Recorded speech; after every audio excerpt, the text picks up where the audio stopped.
preseason games going on last night. First off was the Raiders taking on the Houston Texans in Houston. And Mendoza made his first big mistake. Can't throw that. Welcome to the NFL, Fernando. Pick 6 for Nando. Well, I guess get that, see how did that fool Nando, Fernando? There you go. That's a solid wordplay right there. Mm-hmm. Well, I guess that closed the book on him. Another bust. He stinks. Throw it all away. It's not good. I'm not going to be like sugarcoat it. It's not what you want. That was a very low flat ball that he threw there. That was. You're going to learn. Can't do that. And it wasn't even the on the field stuff for Fernando that took off, although that was a part of the conversation. You'd think he still won the night, even though he did not have a great day overall.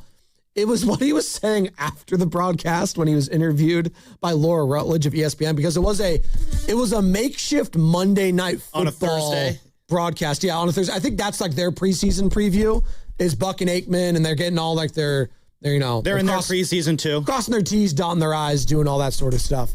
But it was again Fernando Mendoza being Fernando Mendoza. Some people think it's a shtick. Some people think it's authentic. Some people don't know what to think. I think this is what he is. Like, I think when we see him, we'll hear from him in a minute. I got it. Like, I think everything we see here, like, he is 100, like, that is 100% the real Fernando Mendoza. Please do. And please tell Mr. Buck I say hello. Oh, we love it. There you go. What about Mr. Aikman? Oh, of course. I mean, he's a legend, you know. I think Mr. Buck needs some more love because, I mean, Mr. Aikman's already, you know. Well said, Fernando. You nailed it. Thank you. God bless. Back to you guys. See, there it is. Back to Mr. Buck. That's the stuff. So he doesn't call them Joe or Troy. Goes back to Joe, Mr. Buck, and Mr. Aikman, and giving love to Mr. Buck because Aikman gets too much. I think Mr. Buck needs some more love. Yeah, you know, that's Fernando. Are you already tired of it? Like, I'm looking at your face. No, listen. Are people already tired of him just speaking in general? No, how could it's been very refreshing. And again, like I said earlier, is that the word you would use? Honestly, some would say fugazi and you're full of crap. I think this is the real Fernando Mendoza. I do think he actually is this much of a goober. And I say that in the good way. Mr. Buck. There you go. Like, Mr. Mendoza is, listen, it'd be really cool if he could have success in this league. You know, again, I know I've grumbled about Fernando Mendoza, what he did in my Canes. But he's a hard guy to hate. He's also a Cal guy. He did go back, get his degree from Cal. So it'd be really cool if, like, on Sunday Night Football, he's like, Fernando Mendoza, Cal. I doubt he's going to do that, though. But yeah, he's a very difficult guy to not like. You think he goes Christopher Columbus High School? You could do that. Get canceled immediately. Continue. Can't do that anymore. A lot of, I'm surprised it's still called Christopher Columbus down there in Miami. That's a big powerhouse, too. High school Florida. Down there. I'm not surprised. Yeah, Continue. They don't care about anything down that state. I said as someone who lived there for 4 years. You loved Miami. Stop. Miami, awesome. The second you leave the comfy confines of that city, though, wait, heck, it gets. Wait, I've never been to Florida. You're saying it's not all Miami? No. Oh. No, it is not. It is not at all what Grand Theft Auto Vice City makes it out to be. I thought it was like a Cisco's, like the song, like the music video, I thought there were just thongs everywhere. No? In Miami, yes. Okay. But, in Fort Lauderdale, yes. Key West, yes. Anything that isn't one of those three places. Tampa? I've never been to Tampa, but it's the other Bay area. Tampa is nice. Tampa Bay. Oh, there's a difference? Well, yes. St. Petersburg? Well, St. Petersburg, that's kind of like, I feel like where all the stuff happens, right? St. Petersburg, I don't know. But actually, no, I went to Disney World, too, in Orlando. Okay. All Orlando's just like, you just pass, you go through Orlando. And why we're talking about this, because Fernando Mendoza, obviously born and raised in Miami. The moral of the story is basically anything that is in Miami when it comes to Florida is probably awful. Let me ask the boys in the back. How do you feel about Fernando Mendoza, the talker, the speaker, the personality? I could already feel Chase. I already know how he feels about him. I'll start with Kenny. He probably hates Fernando. Well, but I understand where like some people think it's like calculated and not authentic, and that he's putting on this persona. That may be true, but also like, so what? I feel like all these guys put on a persona half the time anyways, and I'm getting coach speak or quarterback speak constantly. So at least he's doing it in a way that is entertaining. What do you got, Kenny? You know, I'm not saying he's inauthentic because I do believe him, especially when he says Mr. Aikman, Mr. Butt. It's just like, oh, it's almost insufferable. Is it? Okay. That's a good word. I used to feel like that way about Brock Purdy, and Brock Purdy's pretty tame when it comes to Mr. Mendoza. Yeah. It just feels like, dude, come on. Have an edge just a little bit. And Brock seems like a bad boy when you compare him to Fernando. But both of them during the game, see, this is the thing. I don't care. After the game, you're saying all the right things. And, for an organization that's been a dumpster fire for so long, I'm just glad he just keep your nose clean. Jamarcus Russell would never be like this. Well, he doesn't even know what the play calls are. Jacarcus, as my brother would call him all the time. Let's have that one game, the Sugar Bowl. Well, I was going to say that comeback in Denver, too, for Jamarcus. Oh, that's right. That was on my birthday, too, I think. Fernando, say what you will about all that, he does play with an edge during a game. Absolutely. He does have that mental, makeup during the game. He's tough. He'll take the shot. He'll get up. He got his ass kicked for that entire first half, first 3 quarters against Miami with that NFL-ready defensive line with guys like Ruben Bain. And you can name off all the names for me. Mesidor, there all you those go. Guys, yeah. They're all beasts, and he got his bell rung a couple times, got up, had that game-winning drive, dove to the end zone, and was tough as hell. You saw his arm all bloodied up. That dive he had, again, that's the moment where it's just you can't hate Fernando after that play. Because he had a similar play the year prior when Miami came to town to play Cal, and he got stuffed on that play. And then full circle a year later in the biggest stage on Miami's home field to do what he did on that run and just in that game in general, you never felt good in that game because Fernando was the quarterback of that Indiana Hoosiers team. And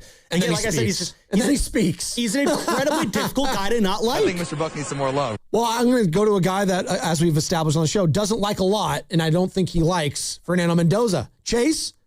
Yeah, so this is what I'll say about it. I do like Fernando Mendoza, the player. Okay. And I think that he's being completely authentic. I don't think this is a situation where he's faking it. I just, like Ken brought up, it's a bit much. Okay. It's a bit annoying, and that's all great where you're going 16-0, winning the national championship, and being by far the Heisman runaway. What happens if, say, the next 3 years are really bad and the Raiders are losing? I just don't think that him speaking to the media like that is going to go off as well, especially with his teammates, which is all that matters because you're the quarterback, you're leading that locker room, and that's where I'm a little bit scared if I'm a Raiders fan right now with Mendoza and his personality. Personally, I don't dig it, but I don't think that he's fake. No, and I think, the most important part in all this is not what we think. It's the locker room and the coaches and the ownership and all of that. And by all accounts, all of his teammates love him. Going back to college, going back. And he puts on a goody two-shoes to the media stuff, but he does talk about behind the scenes, with podcasts, the Bus and the Boys.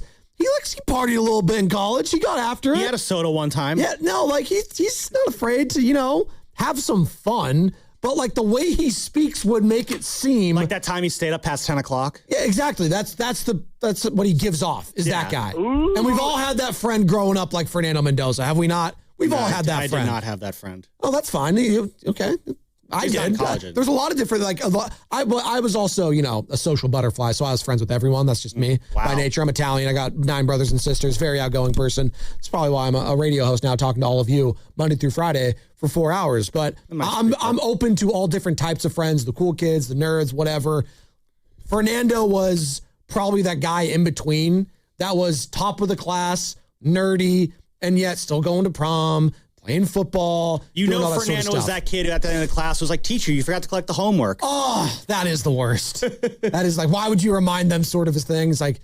Damn you, Fernando. He's like, but guys, I did it. That was the whole point of the exercise, to do it. I mean, there were times where it's just I put the work in on this assignment. You better be collecting it tomorrow. So that was very rare. He wasn't the guy to put his name on the project at the very end, is what you're saying. No. Just try to get credit for it. I do that occasionally. We talk about just, how he talks and whether it's real stuff like that and how it'll last. Honestly, he better keep that attitude up because let's not forget, he's still taking over a team that went, 2-15 last year, something like that? They're one of the worst franchises in the last 2 years. And as far as what his teammates think, honestly, you look up and down that final 53-man roster, how many of those guys are still going to be on the team in a couple years? He's still taking over a bad team. And I hope he keeps this chipper attitude throughout the year because, Fernando, you're going to get your ass kicked a lot this year. You're not going to turn the... were they 2-15 last year, something like that? Whatever. It was a blur for me.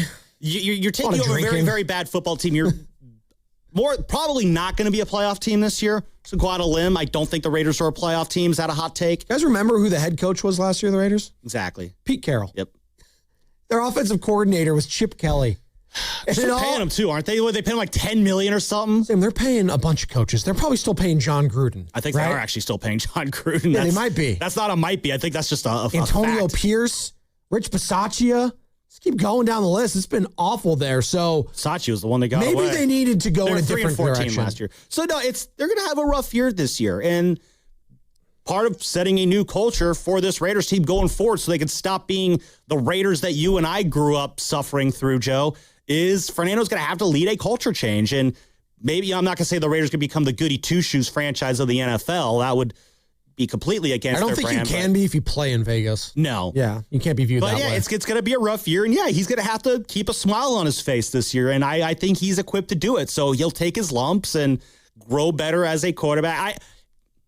I don't know if this is a crazy thing to say. I think he could be one of the probably the best performing quarterback the Raiders have had since Rich Gannon as that low list. I do want to respect Derek Carr, who I know his win-loss record is going to look poorly. I know we're going to view him not in a positive light overall. He did some really good things there. Yeah. It was unfortunate when he got hurt back in 2015. 2016 season.